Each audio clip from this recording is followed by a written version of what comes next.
नमस्कार आप सभी को। मेरा नाम है शोकबीर यादव एडवोकेट और मैं आप सभी के लिए लीगल एडवाइस पर वीडियोस अपलोड करता हूं, जो कि आप सब लोग उसको लाइक करते हैं, पसंद करते हैं, शेयर करते हैं, सब्सक्राइब भी करते हैं। और अब तक अगर आपने इस चैनल को सब्सक्राइब नहीं किया तो सामने जो लाल रंग का बटन है उसको तुरंत प्रेस कर दीजिए, ताकि आने वाले टाइम में आपको लिए एक नई जानकारी मिल सके और आप इस जानकारी से अवेयर हो सकें।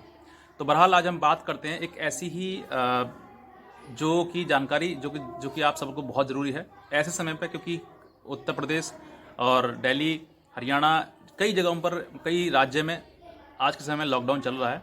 लॉकडाउन चलने की वजह से सभी केसेस जो हैं वो पेंडिंग हो गए हैं, क्योंकि हाई कोर्ट का ऑर्डर है और साथ ही साथ में कोरोना पेंडेमिक है, उसकी वजह से सभी जो कोर्ट्स हैं वो कुछ समय के लिए वीडियो कॉन्फ्रेंसिंग में के द्वारा कर दिए हैं और अर्जेंट मैटर की ही सुनवाई कोर्ट्स में चल रही है। अब एक हमारे सब्सक्राइबर हैं, इन्होंने हमसे सवाल पूछा कि हमारे सर केस का क्या होगा। मैंने केस किए हुए हैं और मेरी पत्नी ने मुझ पर केस किए हुए हैं। अब हमारे केस का क्या होगा उस दौरान पर, जिस दौरान में लॉकडाउन चल रहा है, कोरोना का प्रभाव है, कोर्ट्स बंद चल रहे हैं, वीडियो कॉन्फ्रेंसिंग के द्वारा चल रहा है और अर्जेंट मैटर पे सुनवाई हो रही है सिर्फ, तो हमारे जो केसेस हैं उनका क्या होगा। तो ऐसे ही जवाब के लिए मैं आपसे कहना चाहूँगा कि आप इस वीडियो को देखें, ताकि छोटी छोटी जो जानकारी आपको हो सके और आप इस जानकारी अपने पास रख सकें और अपने पास से समझ सकें कि हाँ वाकई कोर्ट्स में जो है किस तरीके से काम आज के समय में चल रहा है। तो आज मैं आपको यही बताऊंगा, लेकिन उससे पहले मैं आपसे ये भी कहना चाहूँगा कि अगर आप इस चैनल पर नए हैं तो तुरंत जो सामने लाल रंग का बटन है प्रेस करें, करके तुरंत उसको शेयर करें दूसरे लोगों के साथ में और लाइक भी करें, ताकि आपको भी जानकारी मिल सके और दूसरे भी इस जानकारी से जागरूक हो सकें।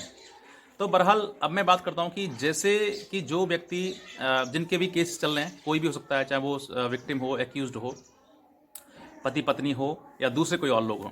तो बेसिकली मैं यही बताना चाहूँगा, पति पत्नी आज के समय में ज़्यादा केसेस चल रहे हैं और कोर्ट्स में सबसे ज़्यादा जो केसेस देखे जा रहे हैं वो हस्बैंड और वाइफ का डिस्प्यूट है।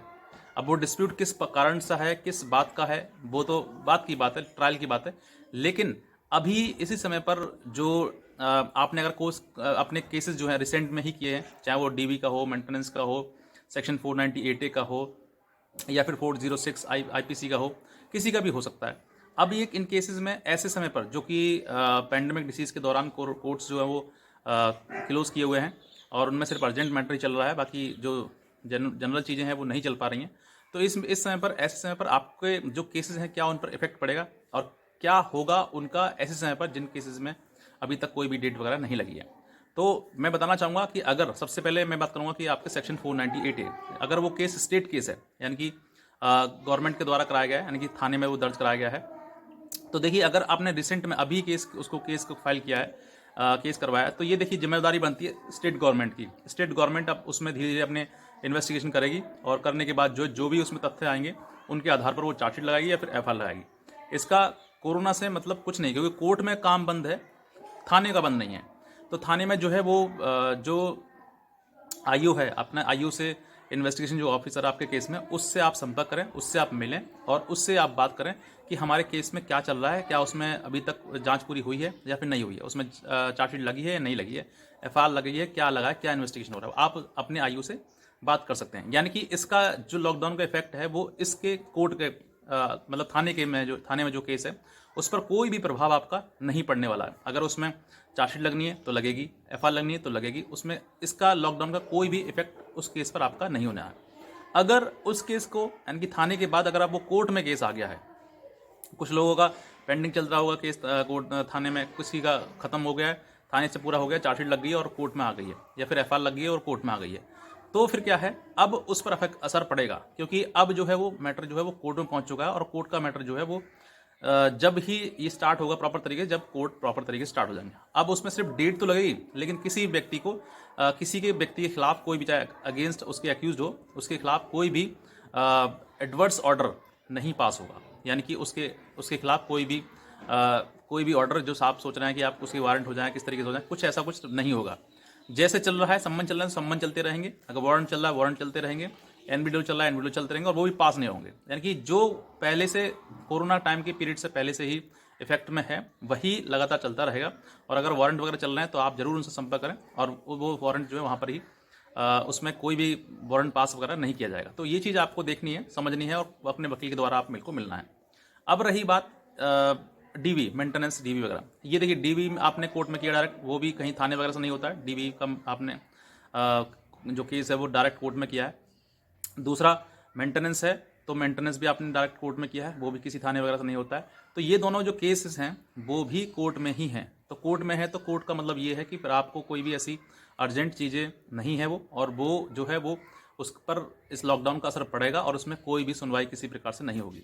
सुनवाई का मतलब कि उसमें कोई भी ऑर्डर, एडवर्स ऑर्डर किसी भी एक्यूज़ के खिलाफ नहीं होगा, चाहे वो एक्यूज़ हो, चाहे वो पिटिशनर हो, या फिर कोई भी व्यक्ति हो, उसमें किसी के खिलाफ कोई भी एडवर्स ऑर्डर नहीं होगा।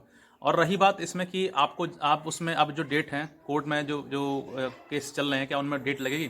तो देखिए, डेट तो लगती रहेगी, जो भी उस पर डेट आएगी वो अपने आप डेट लगेगी, और लगने के बाद उसको आगे नेक्स्ट डेट को बढ़ा दिया जाएगा। लेकिन उस डेट पर जो डेट लगेगी, उस डेट पर किसी के भी खिलाफ अगर कंप्लेनेंट नहीं जाता है तब भी उसके खिलाफ कोई ऑर्डर नहीं होगा। और अगर एक्यूज़ नहीं जाता है, या फिर जो दूसरा व्यक्ति है, दूसरा पक्ष है, दूसरा पार्टी है, वो भी अगर कोर्ट में नहीं जाता है तो उसके खिलाफ भी कोई ऑर्डर पास नहीं किया जाएगा। ये सख्त ऑर्डर हैं और ये हाई कोर्ट के द्वारा हैं, जो कि गाइडलाइन नीचे जो सबऑर्डिनेट कोर्ट्स हैं उनको सबको फॉरवर्ड कर दिया गया है, ताकि इन सब चीज़ों को जानकारी सभी कोर्ट्स को पहुंच सकें। तो ये जो जानकारी वो थी, वो ये इसलिए थी ताकि, क्योंकि बहुत सारे लोग जो हैं वो सवाल पूछ रहे थे कि सर हमारे अब बाकी जो कोर्ट बंद हो गए तो फिर हमारी केसेस में क्या हुआ। तो ऐसे समय पर आपको बेहतर है कि आप बिल्कुल घर पर रहें अपने, कहीं बाहर आपको अननेसेसरी जाने की जरूरत नहीं है बिल्कुल भी। हो सकता है तो किसी प्रकार से समझौता करें, हस्बैंड वाइफ वगैरह अपने आपस में जो भी किसी प्रकार से अगर कॉम्प्रोमाइज़ हो सकता है तो बेहतर रास्ता सबसे ज़्यादा। और अगर नहीं हो सकता है तो आप घर रहिएगा और कोशिश करिएगा किसी प्रकार से इन चीज़ों को समझाकर ख़त्म किया जाए, क्योंकि कोर्ट के ऊपर रहोगे तो कोर्ट तो बहुत ज़्यादा टाइम लेता है, और जब टाइम लेता है तो फिर देखिए जीवन में एक बार जो चीज़ समय चला गया वो वापस नहीं आने वाला है। तो बस मैं इतना कहना चाहूँगा। और भी कोई आपके पास सवाल हो जो आप पूछना चाहते हैं तो आप नीचे दिए हुए कमेंट सेक्शन में आप कमेंट करके पूछ सकते हैं, मैं आपका वहाँ पर भी जवाब सकता हूँ।